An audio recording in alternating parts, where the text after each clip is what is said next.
আর দেখেন আলহামদুলিল্লাহ 25 বছর যদি পিছনে চলে যান, দেখেন 25টা বছর চলে গেছে, দেখতে দেখতে চলেছে। বাট আলহামদুলিল্লাহ যে 25টা বছর আমরা যে প্লেয়াররা প্রথম ডেবু হয়েছিল, তা আলহামদুলিল্লাহ সবাই কিন্তু সুস্থ আছি, আলহামদুলিল্লাহ দুনিয়ার ভিতরে আছি।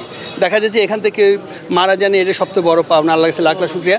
দেখেন তারপরে আবার দুঃখের বিষয় বলবো যে ওই সময়তে আমাদের কিন্তু এরকম ফ্যাসিলিটি ছিল না, এরকম কোচ ছিল না। লোকাল কোচ যেসব ছিল, দেখা যায় অনেকজন মারা গিয়েছে, অনেকজন জীবিত আছে।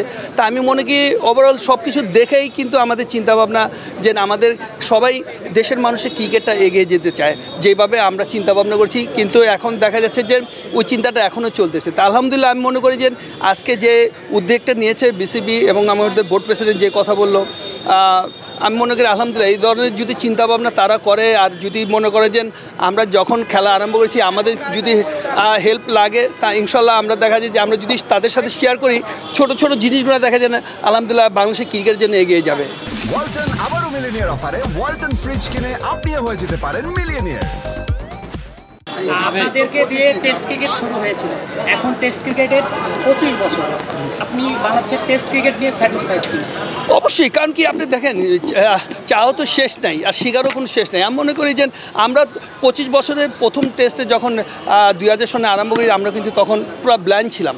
বাট আমরা শিক্ষা নিচ্ছি, এখনও নিচ্ছি। বাট আপনি হতে পারে আপনি বলতে পারেন যে আমরা টেস্টে ওরকম জিতি না বা ওরকম ড্র করি, তা আলহামদুলিল্লাহ একটা সময় দিতে হবে। যেরকম দেখেন আপনি ওডিআই কিন্তু মার্শাল্লাহ আমাদের ভালো ক্রিকেট খেলছে, আপনি টোয়েন্টি ভালো ক্রিকেট খেলতে, এই টেস্ট ম্যাচটা একসময় হবে। বাট আমাদের টেস্ট ম্যাচটা হলে তো তৈরি করতে হবে ভালো করে। যদি আপনি বোর্ডে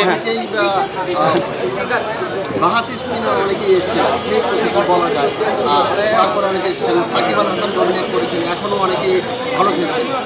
স্পিনের জায়গাটায় বাংলাদেশ আসলে কতটুকু ডেভেলপ করেছে বা কতটুকু টেস্ট ক্রিকেটে। আর দেখেন ওই সময় ভিতরে আমি আর মনি ছিলাম, আমাদের দুজনের কম্পিটিশনও, তারপরে অফ স্পিন ছিল দুর্জয় ছিল। আমরা কিন্তু এই তিনজনেই কিন্তু টিমটা যতটুকু পারতাম আমরা কিন্তু এগিয়ে নিয়ে গেতাম। হতে পারে আপনি বলতে পারেন যে আমরা জিততাম না, বাট আমরা যদি ওইটা চিন্তা ভাবনা করি, আমরা এই তিনজনই কিন্তু ম্যাচ জিতেছি, যেসব খেলেছি এবং জিতেছি।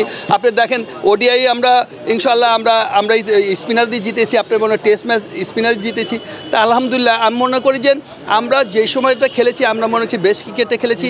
এখনকার যে বাচ্চারা খেলেছে আলহামদুলিল্লাহ আরও বেস্ট ক্রিকেট খেলতেছে। তো সাকিব যদি আরও বেশি দিন খেলতে পারে, দেশকে আরও অন্যরকম একটা মুভমেন্ট দেখা পারে। যেমন এখন টেস্ট চলতেছে, যে টেস্টটা ড্র হয়েছে, তা আলহামদুলিল্লাহ এই যে পজিটিভ একটা, যে আমরা 5 দিন যে হতাশা না থেকে যে একটা ড্র করেছে, এই অ্যাপ্রোচটা এটি কিন্তু একটা বাংলাদেশের এগিয়ে নিয়ে যাবে টেস্ট ম্যাচটা।